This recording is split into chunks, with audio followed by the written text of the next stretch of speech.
Awana Joseph Désiré, appelé affectueusement Mage Balthazar, est un auteur-compositeur. Né le 30 novembre 1963 à Yaoundé, Balto commence la musique à l'âge de 8 ans. Influencé par son oncle et son nom Angélbert, de qui il s'inspire, Balto fait un excellent joueur de balafon au sein de l'église catholique locale. Moi, c'est Awana Joseph Désiré, alias le Mage Balthazar.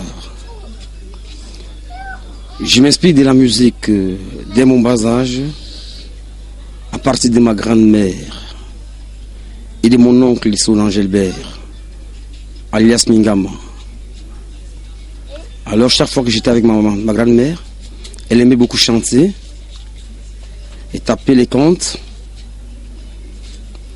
Et la vocation musicale, jouer pour jouer un instrument, m'est venue de mon oncle. Alors chaque fois qu'il jouait à la guitare,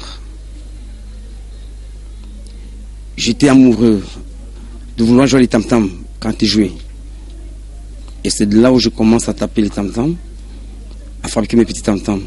Son génie créateur est d'un apport décisif pour l'œuvre d'évangélisation. Il attire par son balafon des foules aux messes du dimanche. J'ai eu le courage et la vocation d'être batteur. Les instruments que j'ai appris, c'est d'abord les balafons. J'ai beaucoup aimé les balafons parce que c'est ce que j'apprends dès le bas âge à l'école primaire, surtout à la mission catholique de la briqueterie. Et maintenant, je me suis intéressé au calebasse qui sortait du nord.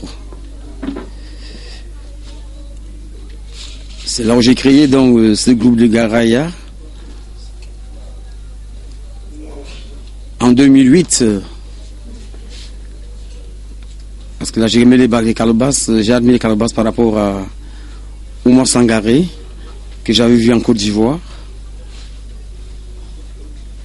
Je me suis intéressé à ça et je suis revenu au Cameroun pour pouvoir m'installer aussi. À 18 ans, Balthazar sort des fonds baptismaux son premier album dont l'un des titres phares est Sucé Biberon. Cette œuvre ne connaît malheureusement pas le succès attendu, faute d'un manager soucieux de porter le jeune homme le plus haut possible. On était content de la musique, nous aimons la musique. Je ne sais pas comment ça s'est passé pour pouvoir produire un album. Bon, un père que j'aime bien, Clément Dumounier, dit alias Mystic Jim, qui était mon voisin direct. Il avait un studio. Il m'a fait passer dans son studio et j'ai fait 4 chansons qui sont sorties en 97.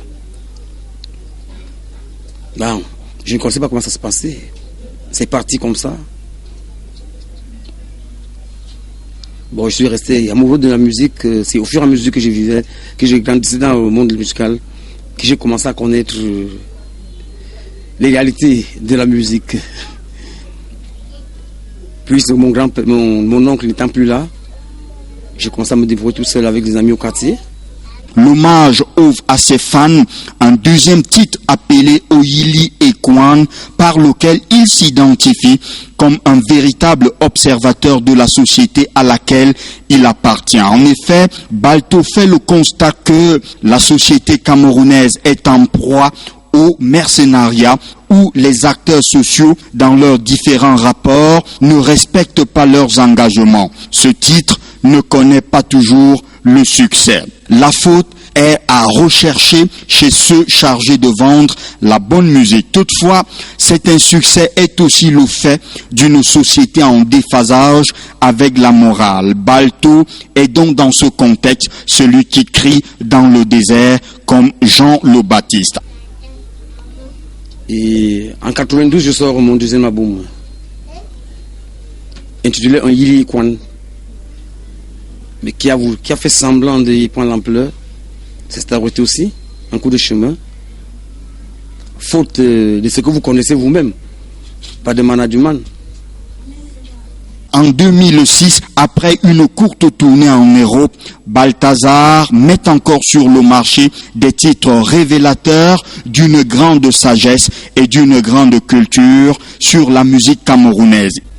Je suis à mon 3e album qui porte 9 titres. Un bienfait ne tombe jamais dans l'eau, car il faut savoir dire merci.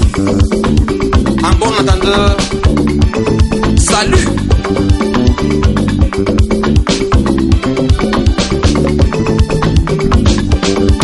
Kamaye ne dingue zambe, kamaye ne bon mi zambe.